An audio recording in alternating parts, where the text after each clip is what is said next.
Hello សួស្តីបងប្អូនទាំងអស់គ្នាឥឡូវមកជួប vlog យើងទៀតហើយគឺថា vlog នេះគឺតាំងពីចូលឆ្នាំខ្មែរមកម៉ែដោយសារតែខ្ញុំរវល់ពេកចឹងខ្ញុំអត់បានកាត់ចឹងណាហើយឥឡូវហ្នឹងគឺយើងចូលមកដល់សាច់រឿងរបស់យើងហើយគឺនៅតាមផ្លូវដែលខ្ញុំជិះពីពេញមកបាត់ដំបងគឺយើងធ្វើដំណើររយៈពេល5ម៉ោងកន្លះហើយឥឡូវនេះយើងក៏បានមកដល់ចំណតឡានក្រុងវីរៈប៊ុនធម្មហើយចំណតនេះណាគឺជាចំណតដែលយើងត្រូវការចោះចតពាក់កណ្ដាលផ្លូវជប់ទឹកមើលកញ្ញាំអីអញ្ចឹងទីទៅវីរៈប៊ុនធម្មគឺគេអាប់ដេតខ្លាំងមែនតើហើយបន្ទាប់ពីយើងសម្រាប់20នាទីហើយពួកយើងក៏ចេញដំណើរទៀតមិនយូរប៉ុន្មានខ្ញុំក៏បានមកដល់ស្រុកកំណើតរបស់ខ្ញុំហើយតែងឥ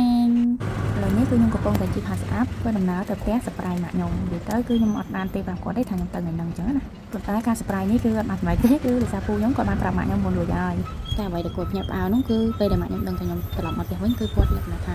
ដូចគាត់ដឹងមុនមកប៉ុន្តែគាត់ surprise ឲ្យមានអារម្មណ៍រំភើបខ្លាំងអញ្ចឹងណាដោយសារខ្ញុំអត់សូវបានទៅផ្ទះទេហើយទៅពេលគាត់សុវ័យចិត្តគាត់ព្រមចាំខ្ញុំតាំងពីព្រឹករហូតដល់ល្ងាចគាត់ស្មានតែខ្ញុំអត់បានទៅផ្ទះទេរហូតទៅដល់រឿងយប់តិចមកខ្ញុំបានទៅដល់ផ្ទះអញ្ចឹងណានិយាយទៅខ្ញុំនឹកស្មានថាគាត់នៅអង្គុយរងចាំខ្ញុំលើកទី1ហើយព្រោះរាល់ដងគាត់អាចរងចាំទេឥឡូវនេះយើងមកទស្សនាពីសម្រាប់ក្រុងបាត់ដំបងនៃស្រុកកណ្ដាលរបស់ខ្ញុំទាំងអស់គ្នាថាអភិវឌ្ឍដល់ណាអញ្ចឹងណានិយាយទៅគឺការរៀបចំរបស់គេស្អាតមែនទែនបងប្អូនទាំងអស់គ្នាទាំងភ្លើងពណ៌ទាំងរចនាហេដ្ឋារចនាសម្ព័ន្ធអីគឺស្អាតល្អហើយបន្ទាប់ពីខ្ញុំបានទៅដល់ផ្ទះហើយមួយទឹកមួយអីរួចរាល់ហើយពួកយើងក៏ចាប់ផ្ដើមប្រមូលម៉ាក់ហើយទាំងពូមីងទៅលេងសង្ក្រាន្តទាំងអស់គ្នាអូខេលោកនេះឥឡូវមកសង្ក្រាន្តបាត់ដំបងហ่าអូប្រចាំតាមការមកលើកទី1ដែលបានលេងសង្ក្រាន្តតែបានមកតោះហ្មងឥឡូវតែចិត្តហើយបានមកហើយគេលោកនេះច្រើនបងប្អូនទាំងគ្នាដូចពាក្យខ្ញុំនិយាយនៅក្នុងវីដេអូហ្នឹងចឹងនិយាយទៅនិយាយលេងបាននិយាយខោដែរគឺថាតែបានមកលេងសង្ក្រាន្តទេនេះគឺជាលើកទី1បំផុតនៅក្នុងសាច់ជីវិតចឹងណាដោយសារតាំងពីក្មេងមកគឺខ្ញុំរស់នៅក្នុងជីវភាពក្រីក្រចឹងណាគ្រួសារក្រីក្រហើយខ្ញុំអត់មានលុយមានអីមានកាក់អីដើរលេងទេនិយាយទៅគឺសូម្បីតែលុយរៀនហ្នឹងក៏អត់មានដែរកុំថាលុយរៀនសូម្បីតែលុយទិញម្ហូបញ៉ាំបាយហ្នឹងក៏យើងខ្វះខាតដែរអញ្ចឹងណាអញ្ចឹងហើយអត់ដែលបានដើរលេងគេទេដល់តែពេលយើងចាប់ផ្ដើមគ្រប់អាយុទៅក៏ចេញទៅធ្វើការនៅភ្នំពេញអញ្ចឹងទៅគឺអត់បានដើរលេងទេអត់ដែលស្គាល់រសជាតិបានដើរលេងអីអញ្ចឹងទេដោយសារយើងអត់ដែលមានលុយទេអញ្ចឹងអត់ដឹងថាដើរធ្វើមិនអញ្ចឹងហើយមិត្តភក្តិក៏អត់មានដែរព្រោះធម្មតាតែយើងអត់លុយមានអាកណ្ដាលមួយយើងទេគេខ្លាចយើងខ្ចីលុយគេអញ្ចឹងណាអញ្ចឹងហើយខ្ញុំអត់ដែលស្គាល់សមបងប្អូនតែឥឡូវហ្នឹងគឺថាអាយុ30ហើយបានតែបានស្គាល់សង្ក្រាន្តអញ្ចឹងមិនថាបងប្អូនទាំងគ្នាគេថាមេឃតែមួយវាសនាខុសគ្នាកូនគេកាត់មកអ្នកមានគេស្គាល់គ្រប់យ៉ាងអញ្ចឹងណាតែដល់ពេលយើងក្រយើងមិនងាយបានស្គាល់អ្វីគ្រប់យ៉ាងដូចគេទេមានតែការខិតខំប្រឹងប្រែងទេទៅអាចមានឱកាសអាចស្គាល់បានដូចគេអញ្ចឹងណាហើយនិយាយពីក្តីសម័យដែលកាលពីខ្ញុំនៅរៀនណាកាលពីខ្ញុំមិនទាន់មានការងារធ្វើហើយខ្ញុំនៅវេទនាហ្នឹងណានៅមានក្តីសម័យទៀតគាត់ថាបើសិនជាថ្ងៃណាមួយខ្ញុំមានការងារធ្វើមានលុយមានអីច្រើនខ្ញុំនឹងនាំម៉ាក់ខ្ញុំទៅហូបរបស់ឆ្ងាញ់ខ្ញុំគាត់ដើរលេងសង្ក្រាន្តអីអញ្ចឹងនិយាយទៅគឺមានក្តីសម័យអញ្ចឹងហើយមកទៅឥឡូវខ្ញុំទៅបានធ្វើបានអញ្ចឹងណាតែក្តីសម័យខ្ញុំហ្នឹងក៏អត់ចាប់ទេគឺខ្ញុំនៅសម័យថា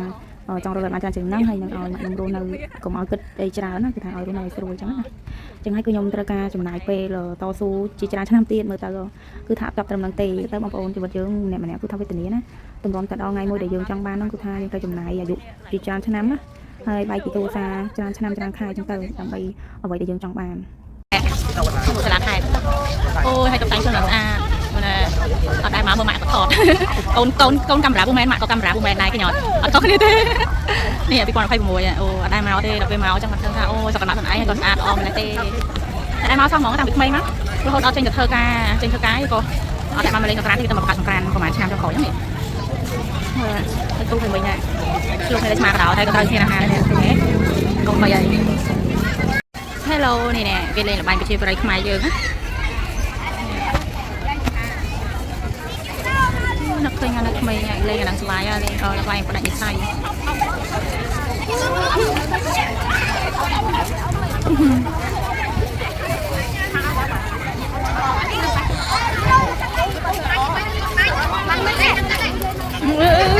អានឹងគេរត់មកគូក្មេងសម័យតំណក្រោយអភ័យអ្នកប៉ាអត់ទាន់ស្គាល់គេចាប់គូគ្នារត់អាចទៅហៅបដិនិស្ស័យអូថ្ងៃនេះខ្យល់ឡើងហើយស្រួលតែថ្ងៃឡើងក្តៅមិនបាច់ទេអ្នកណារត់ចូលកន្លែងអត់បានចូលទេ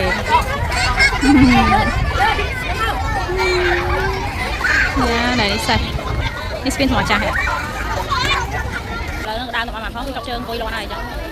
នេះនៅមុខសាលាខេត្តមិនមុខគេស្ដាប់ភ្លើងនៅមើលអីទៅអីខ្ញុំចង់ពីលើឡានមកគេសក់ឡើងគេញ៉ាំហើយមើលឲ្យមើលមកមីដើរលេងហើ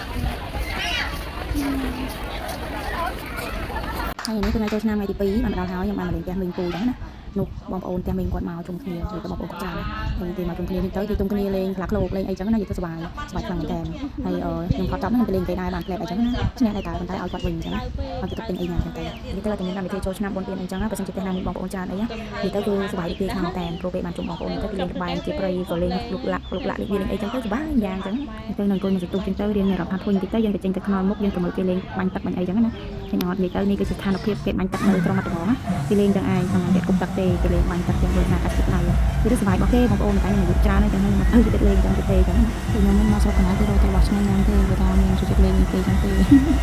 ហើយឡើយវីដេអូខ្ញុំដល់ទីបញ្ចប់ហើយបើស្នាដៃជួយ Subscribe អ្នកមួយផងអរគុណនៅវីដេអូក្រោយទៀតបាយបាយ